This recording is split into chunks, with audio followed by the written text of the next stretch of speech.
kita bisa bertemu kembali. Semoga kita semua dalam lindungan Allah Subhanahu wa Ta'ala. Pada kesempatan kali ini, Ibu akan menjelaskan mengenai kasus pelanggaran hak asasi manusia. Mari kita flashback, mari kita ingatkan kembali dari materi sebelumnya mengenai hak dan kewajiban asasi manusia. Sebelum kita melanjutkan ke materi pelanggaran hak asasi manusia. Oke, apa sih pelanggaran hak asasi manusia? Sebelum kita tahu apa itu pelanggaran hak asasi manusia, kita perlu mengingat kembali, kita perlu tahu apa itu hak dan apa itu kewajiban asasi. Oke, hak asasi itu adalah hak yang melekat pada diri manusia.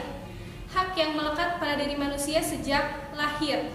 Sedangkan kewajiban asasi adalah menghargai, menghormati, dan melindungi hak asasi orang lain. Mari kita simak fakta berikut ini agar kalian tahu apa sih pelanggaran hak asasi manusia itu. Nah, yang pertama, orang dilarang menghilangkan nyawa orang lain. Akan tetapi, saat ini banyak sekali terjadi peristiwa pembunuhan.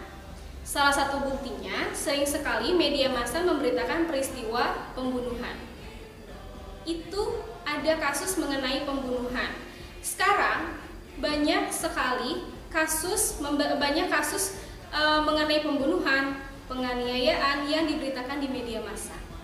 Yang kedua, tidak seorang pun ingin hidup sengsara. Ia akan selalu berusaha mencapai kesejahteraan bagi dirinya lahir dan batin. Tetapi faktanya, kita sering melihat banyak orang yang meminta-minta, anak-anak yang putus sekolah, dan sebagainya. Dari kedua fakta tersebut akan bertolak belakang dengan arti dari pengertian hak asasi manusia itu sendiri, yaitu bahwa hak asasi itu didapatkan dari sejak lahir. Itu sudah menjadi kodratnya manusia. Bagaimana dengan kedua kasus tersebut? Nah, berdasarkan fakta tersebut, pada saat ini kehidupan, kebebasan, kebahagiaan manusia itu sering sekali diabaikan oleh manusia itu sendiri ataupun oleh oknum pemerintah.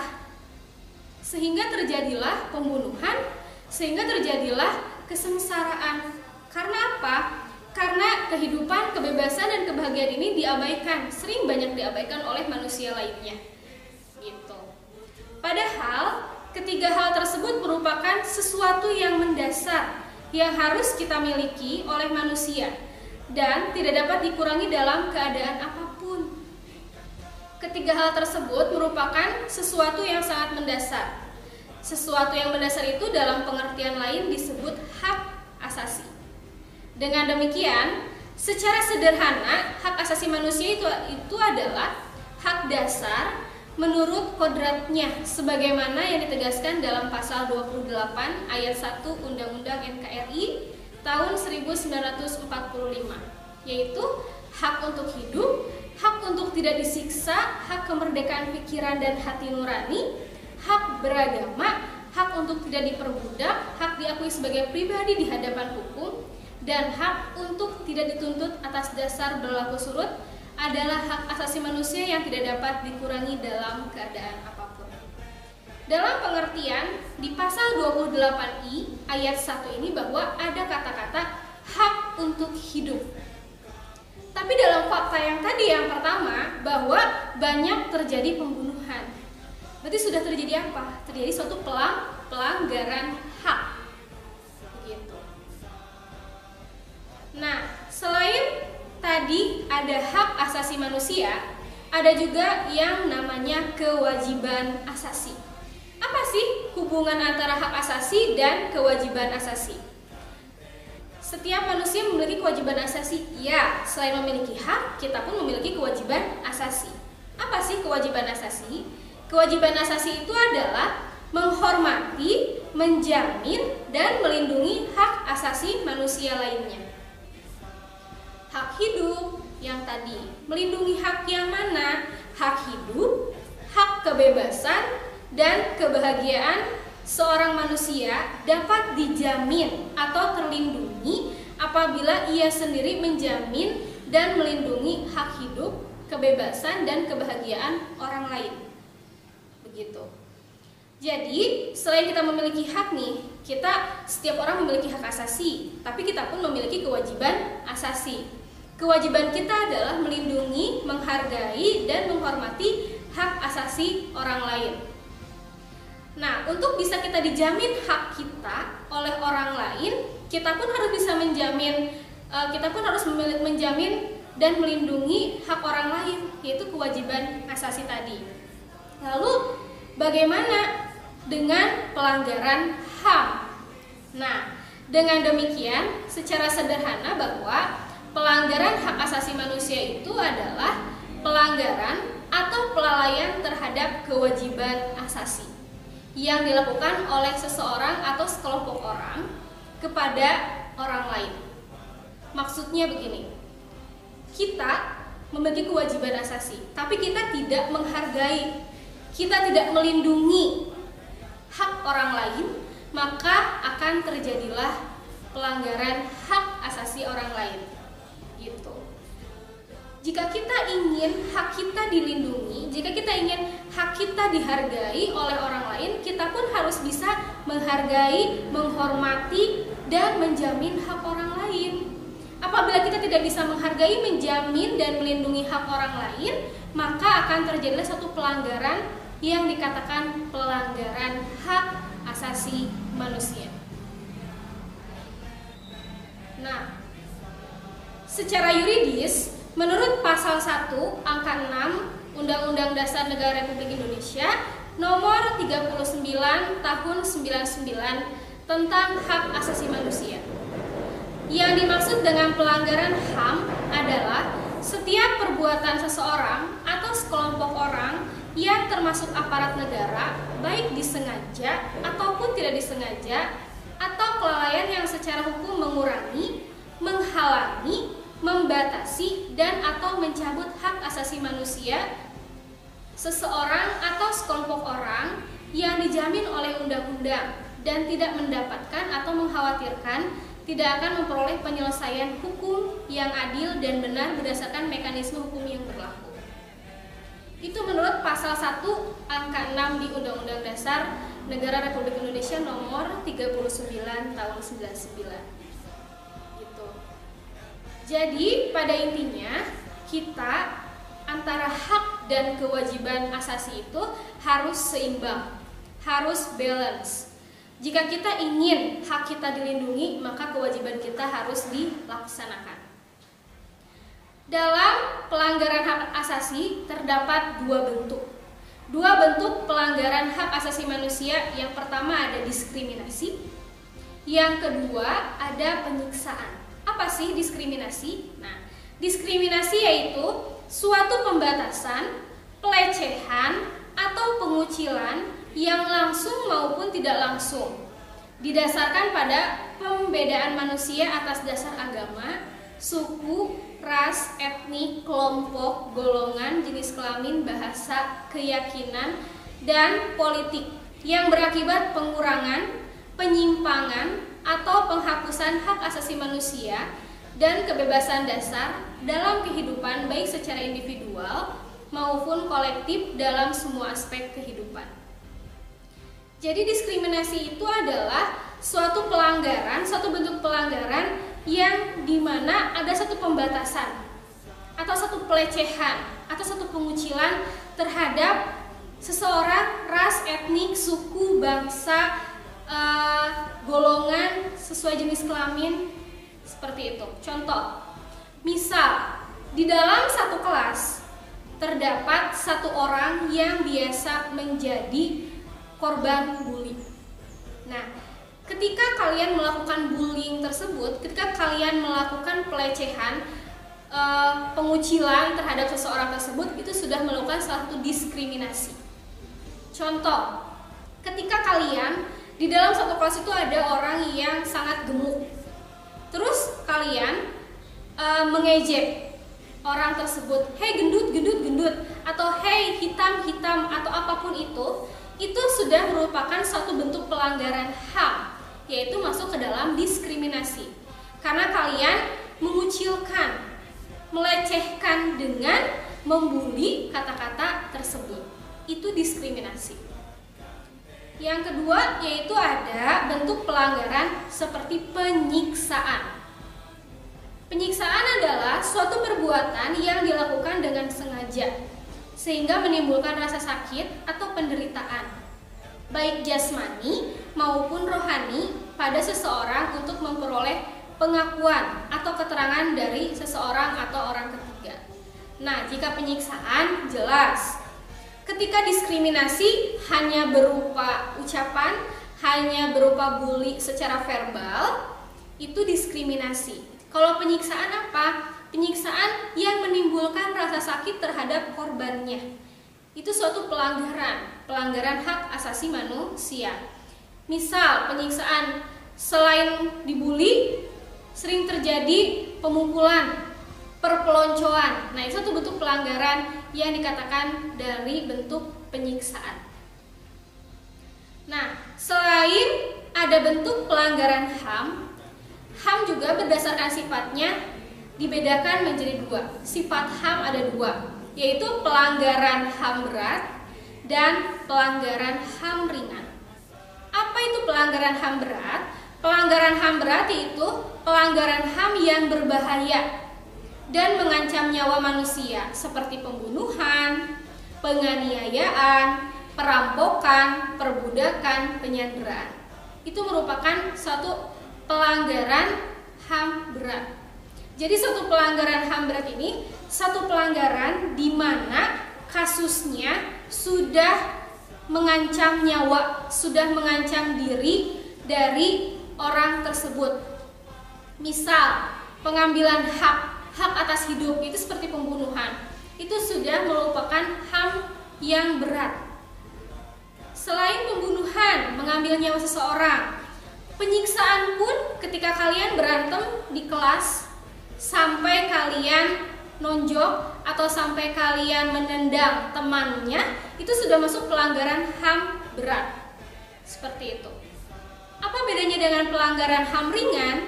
Jika pelanggaran HAM ringan yaitu pelanggaran HAM yang tidak mengancam keselamatan jiwa. Akan tetapi akan berbahaya jika tidak segera ditanggulangi. Misalnya kelalaian dalam pemberian pelayanan kesehatan dan pencemaran lingkungan. Misal pelanggaran HAM ringan. Ketika kalian berobat ke puskesmas atau ke salah satu dokter, kalian didiagnosa mengidap penyakit MAH.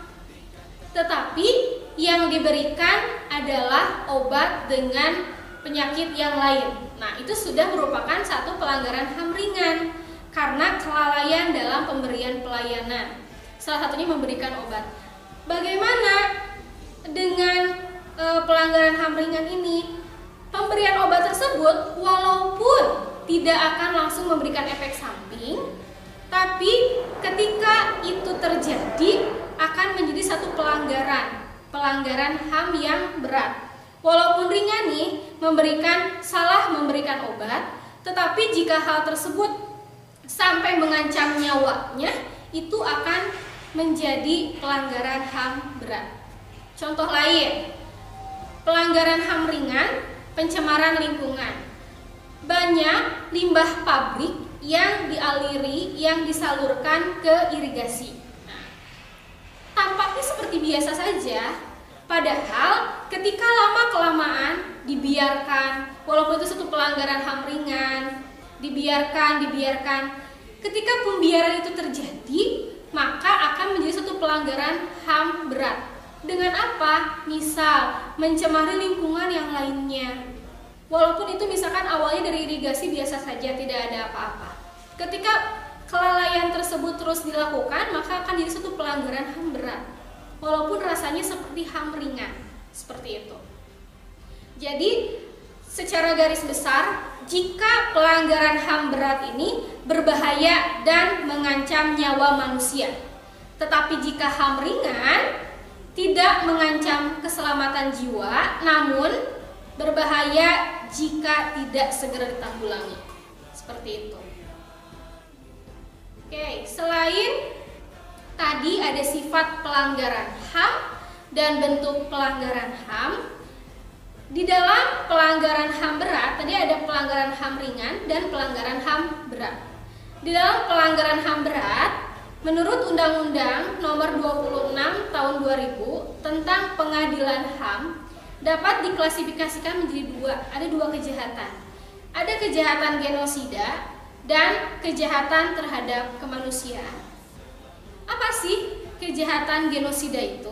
Nah, yaitu suatu perbuatan yang dilakukan dengan maksud untuk menghancurkan atau untuk memusnahkan seluruh atau sebagian kelompok bangsa, ras, kelompok etnis, kelompok agama dengan cara apa? Membunuh anggota kelompok, mengakibatkan penderitaan fisik dan mental terhadap anggota kelompoknya, menciptakan kondisi kehidupan kelompok yang akan mengakibatkan kemusuhan secara fisik baik seluruh atau sebagian, memaksakan tindakan-tindakan yang bertujuan mencegah kelahiran di dalam kelompok, memindahkan secara paksa anak-anak dari kelompok tertentu ke kelompok yang lain. Jadi pelanggaran HAM berat menurut pelanggaran HAM berat yang pertama mengenai genosida ini berbeda dengan pelanggaran HAM berat yang tadi saya contohkan. Jika kejahatan genosida ini adalah kejahatan yang menghancurkan atau memusnahkan seluruh atau sebagian bangsa, ras, kelompok. Jadi itu hanya tertuju pada kelompok, ras atau etnis tertentu, bukan pada perorangan. Jika perorangan itu termasuk kepada kejahatan kemanusiaan. Jika kejahatan genosida itu akan menghancurkan atau memusnahkan seluruhnya atau sebagian kelompok bangsa, ras atau kelompok etnis, lebih mengacu atau lebih membahayakan kepada suatu kelompok. Itu kejahatan genosida. Nah, contoh kejahatan genosida. Jika kejahatan genosida di dunia, pernahkah kalian mendengar ada pembantaian bangsa-bangsa India di benua Amerika? Yang pertama. Yang kedua, pembantaian bangsa aborigin. Yang ketiga, pembantaian bangsa Rohingya. Pasti kalian pernah mendengar ada pembantaian bangsa di Rohingya, atau yang kemarin sempat booming yaitu pembantaian Gaza oleh Israel. Nah, pembantaian Gaza oleh Israel ini disebut sebagai kejahatan genosida. Kenapa disebut kejahatan genosida? Karena Israel ingin memusnahkan, ingin menghancurkan suatu etnis, suatu kelompok di negara Gaza tersebut. Sama dengan Myanmar, yaitu yang etnis Rohingya, itu pun dibantai. Jadi hanya pada etnis tersebut ingin membantainya, seperti halnya Israel kepada Gaza. Nah, itu termasuk kejahatan genosida yang ada di dunia. Bagaimana contoh kejahatan genosida di Indonesia? Nah, ada seperti pembantaian anggota PKI. Pembantaian anggota PKI ini pada tahun 1965 sampai 1966. Pembantaian etnis Tionghoa, pembantaian mandor oleh tentara Jepang. Nah, itu termasuk ke dalam contoh kejahatan genosida. Tadi yang pertama, menurut Undang-Undang Nomor 26 ada dua. Yang pertama kejahatan genosida. Nah, yang kedua sekarang yang akan Ibu jelaskan, kejahatan terhadap kemanusiaan. Bagaimana sih? Apa sama atau tidak sama dengan kejahatan genosida? Kalau kejahatan terhadap kemanusiaan yaitu salah satu perbuatan yang dilakukan sebagai bagian dari serangan yang meluas atau sistematik yang diketahuinya bahwa serangan tersebut ditujukan secara langsung terhadap penduduk sipil. Berupa apa? Berupa pembunuhan. Nah, pembunuhan itu termasuk kejahatan kemanusiaan yang dilakukan oleh orang perorangan atau kelompok yang ingin memusnahkan atau yang ingin menghancurkan, yang ingin menghilangkan nyawa seseorang. Yang kedua, pemusnahan. Yang ketiga, perbudakan. Yang keempat, pengusiran atau pemindahan penduduk secara paksa. Itu termasuk kejahatan kemanusiaan. Yang kelima, perampasan kemerdekaan atau perampasan kemerdekaan fisik lain secara sewenang-wenang yang melanggar asas-asas ketentuan pokok hukum internasional. Misal, perampasan kemerdekaan fisik. Sekarang banyak di berita yang memberitakan mengenai adanya yang suka mengambil organ dalam seperti ginjal. Nah, itu merupakan perampasan fisik dengan mengambil apa? Mengambil ginjal orang secara paksa. Itu sudah melanggar hak asasi manusia. Yang keenam, penyiksaan. Yang ketujuh, perkosaan, perbudakan seksual, pelacuran secara paksa, pemaksaan kehamilan, atau bentuk-bentuk kekerasan seksual lainnya. Misal, perkosaan. Perkosaan benar merupakan suatu pelanggaran HAM. Perbudakan seksual. Bagaimana dengan perbudakan seksual? Misal, ketika anak di bawah umur dipekerjakan secara paksa menjadi wanita malam. Nah, itu merupakan satu pelanggaran HAM yang dimaksud dengan perbudakan seksual atau pelacuran secara paksa. Itu salah satu contoh pelanggaran HAM dari kejahatan kemanusiaan. Yang ketujuh, penganiayaan terhadap satu kelompok tertentu. Yang kedelapan, penghilangan orang secara paksa. Penghilangan orang secara paksa baik itu diculik ataupun anak tersebut atau orang tersebut dihilangkan nyawanya tanpa jejak, itu merupakan satu pelanggaran HAM. Dan yang terakhir, kejahatan apartheid, yaitu sistem pemisahan ras yang diterapkan oleh suatu pemerintah dengan tujuan untuk melindungi hak-hak istimewa dari suatu ras atau bangsa. Nah, cukup sekian penjelasan dari Ibu mengenai pelanggaran hak asasi manusia. Mulai dari pengertian pelanggaran hak asasi manusia, lalu bentuk-bentuk pelanggaran hak asasi manusia, sampai dengan sifat-sifat pelanggaran hak asasi manusia, dan menjelaskan mengenai HAM berat, ada genosida dan kejahatan kemanusiaan. Nah, untuk materi kali ini, Ibu akan memberikan tugas di mana kalian harus membuat suatu tulisan, suatu gambar yang mencerminkan atau yang menggambarkan pelanggaran hak asasi manusia. Tugas tersebut dikerjakan di kertas HVS. Oke?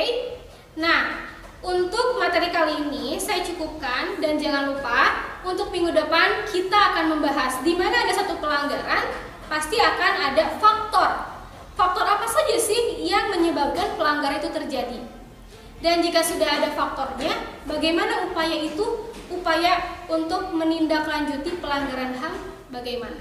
Nah, kita akan bahas di video selanjutnya. Silahkan kalian simak dan jangan lupa tugasnya dikerjakan.